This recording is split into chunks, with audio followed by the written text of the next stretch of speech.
Madison River is a great complement to the Henry's Fork of the Snake. Where the Henry's Fork has such a diversity of water, the Madison seems like the longest riffle in the world.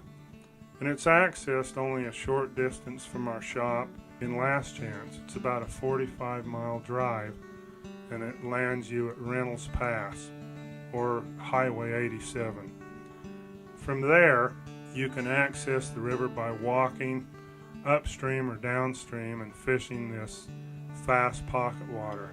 The most productive stretch of the Madison extends from Quake Lake downstream for about 5 miles. As you move up the river from the Reynolds Pass Bridge, the river gets faster and rougher until you arrive right below Quake Lake. This was a natural lake formed by a massive earthquake that occurred in 1959 and literally dammed up the Madison River. Quake Lake is a decent fishery, however it's not nearly as well known as Hebgen Lake. The section of river between Hebgen Lake and Quake Lake is only a couple of miles, but it's a part of the river that is often neglected.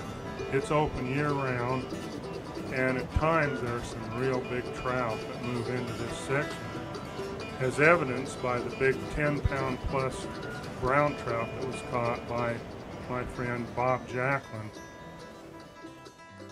The Madison River has an interesting history as far as the fishery goes, because back in the early 70s, when I worked as a fishing guide on the Madison, the Fish and Game in Montana stocked quite a few fish.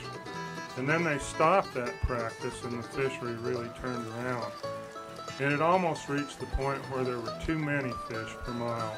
Then the Madison was hit by whirling disease in the early 1990s, and it decimated the rainbow trout population. However, the brown trout seized on the opportunity, and we started catching more brown trout and bigger brown trout. Later, the rainbow trout recovered nicely, and today, I think the Madison River as a quality fishery is better than I've ever seen. At Lyons Bridge, it becomes legal to fish from the boat, and this is a real popular section of the Madison River to float. There are a variety of different stretches that extend all the way down to the town of Ennis and even below. Some of the most important fishing begins when the big salmon flies begin to come up the Madison in late June and on into early July, followed by a variety of caddisflies and a number of mayflies. The dry fly fishing can be good throughout the entire summer on this part of the Madison, because once the aquatic insects start to wane later in the summer, the terrestrial insects become very important. Hoppers and other terrestrials are very good late in the summer, especially in August and on into September. And then in the fall, there's some very good streamer fishing on the Madison.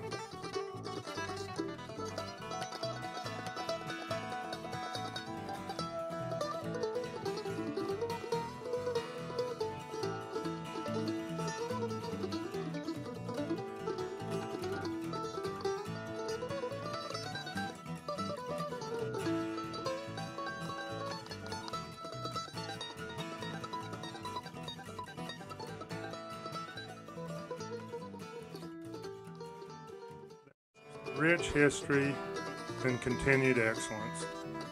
Henry's Fork Anglers is proud to support Henry's Fork Foundation, Trout Unlimited, the Federation of Fly Fishers, the Nature Conservancy, and other advocacy groups whose primary objective is to preserve and enhance the resource we enjoy.